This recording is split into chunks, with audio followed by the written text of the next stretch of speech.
2022 segera berakhir. Ini artinya kepemimpinan Joko Widodo Ma'ruf Amin juga akan melewati tahun ketiganya. Dinamika peristiwa yang terjadi di tanah air akhir-akhir ini turut mengombang-ambingkan tingkat kepuasan masyarakat terhadap kinerja pemerintah. Dalam kurun 10 bulan saja, tingkat kepuasan publik malah anjlok sekitar 11%. Yuk kita telisik lebih dalam. Hasil survei Litbang Kompas terkait tingkat kepuasan publik terhadap kinerja pemerintahan Jokowi Ma'ruf Amin periode Oktober 2022 tercatat sebesar 62,1%. Menurun 5% dari hasil survei pada periode Juni 2022 sebesar 67,1%. Jika dibandingkan dengan hasil survei pada periode Januari 2022, tingkat kepuasan publik yang mencapai angka 73,9% malah terjun bebas sebesar 11,8%. Ada apa ya? Ini artinya apresiasi masyarakat terhadap pemerintahan menurun dari waktu ke waktu. Nah ini menjadi problem yang harus disikapi secara hati-hati oleh pemerintah ketika masyarakat merasakan ketidakpuasan mereka membesar, sebaliknya rasa puas mereka atau apresiasi mereka kepada pemerintah menjadi lebih menurun dibandingkan periode sebelumnya. Nah, hasil survei Litbang Kompas mencatat penurunan kepuasan publik antara lain terlihat di bidang penegakan hukum dan ekonomi. Berbagai peristiwa yang mencoreng citra baik aparat penegak hukum jadi salah satu faktor penyebabnya. Nggak hanya itu, geliat perekonomian dunia yang lesu antara lain dipicu akibat belum rampungnya perang Rusia-Ukraina ikut mempengaruhi tingkat kepuasan publik di tahun ketiga kepemimpinan Jokowi periode 2. Hasil survei Litbang Kompas periode Oktober 2022 mencatat proporsi responden yang menyatakan puas terhadap kinerja pemerintahan Presiden Jokowi di bidang penegakan hukum sebesar 51,5%. Menurun 6% jika dibandingkan hasil survei periode sebelumnya pada Juni 2022, yakni 57,5%. Bahkan melorot 14% dibandingkan hasil survei periode Januari 2022 yang saat itu mendapatkan 65,9%. Kepuasan periode Oktober ini jadi yang terendah selama survei untuk bidang penegakan hukum. Apa ya penyebabnya?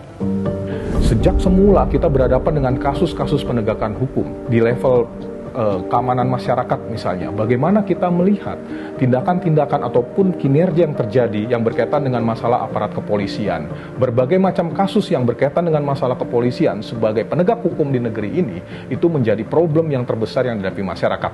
Tidak heran, di dalam kasus-kasus yang kita hadapi dalam kaitan dengan kepolisian, baru-baru lalu kita berhadapan dengan masalah pembunuhan, kemudian kita berkaitan juga dengan masalah kasus kanjuruhan, kemudian kita juga bermasalah juga dalam kasus-kasus yang melibatkan dengan tenaga aparat kepolisian yang berkaitan dengan tudingan perdagangan narkotika dan segala macam. Ini membuat runtuh dari semua kepercayaan masyarakat terhadap aparat penegakan hukum. Gak heran, dalam hal ini masyarakat merasakan apa yang bisa diharapkan kembali jika penegak hukum yang menjadi barisan terdepan dari pengawalan terhadap kasus-kasus hukum di negeri ini bermasalah. Itulah tidak heran juga dalam hal ini mereka menyatakan rasa ketidakpuasan yang besar terhadap kabinet ataupun pemerintahan di saat ini. Masih di bidang hukum, ketidakpuasan tertinggi yang disorot publik adalah isu terkait pemberantasan suap dan jual beli kasus hukum, mencapai 49%, serta pemberantasan KKN yang mencapai 47%. Nah, di bidang ekonomi, pada periode Oktober 2022, hasil survei Litbang Kompas menemukan tingkat kepuasan publik berada di angka 50,8%. Terjun bebas 14% dari hasil survei periode Januari 2022, yakni 64,8%. Ini nih biangnya.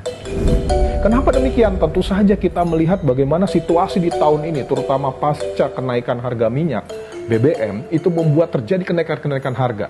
Walaupun pemerintah memberikan banyak bantaran sosial dalam artian bantuan atau subsidi terhadap masyarakat, tetapi itu berlaku pada semua kalangan masyarakat yang bersifat menengah bawah atau khususnya masyarakat bawah.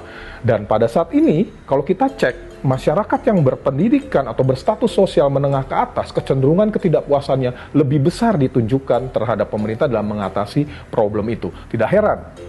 Sementara, isu bidang ekonomi yang paling banyak jadi sorotan dan berkontribusi terhadap turunnya tingkat kepuasan publik adalah soal pengendalian harga barang dan jasa sebesar 62% dan penyediaan lapangan kerja sebesar 55%. Turunnya tingkat kepuasan publik ini selaras dengan menurunnya angka keyakinan publik kepada kinerja pemerintahan Jokowi Ma'ruf Amin. Jika pada survei Januari 2022 angka keyakinan mencapai 70,5%, pada survei Oktober 2022 menurun 18,5% menjadi 52%. Dalam artian di sini adalah ke depan nanti ya menjadi kunci dari problem ini adalah bagaimana sebenarnya kabinet bisa mengkonsolidasikan dirinya sehingga titik persoalan yang menjadi ketidakpuasan itu bisa tereliminir dan berbalik menjadi rasa kepuasan yang semakin meninggi. Dengan demikian akan muncul rasa ekspektasi ataupun harapan yang membesar dari masyarakat. Turunnya kepuasan publik terhadap kinerja pemerintah ini ibarat lampu kuning agar pemerintah berbenah diri. Salah satunya bersih-bersih di tubuh para penegak hukum. Selain itu, juga diperlukan strategi ekonomi yang mumpuni guna mendongkrak tingkat kepuasan masyarakat, sekaligus mengembalikan keyakinan masyarakat akan pemerintahan Jokowi yang tersisa 2 tahun lagi.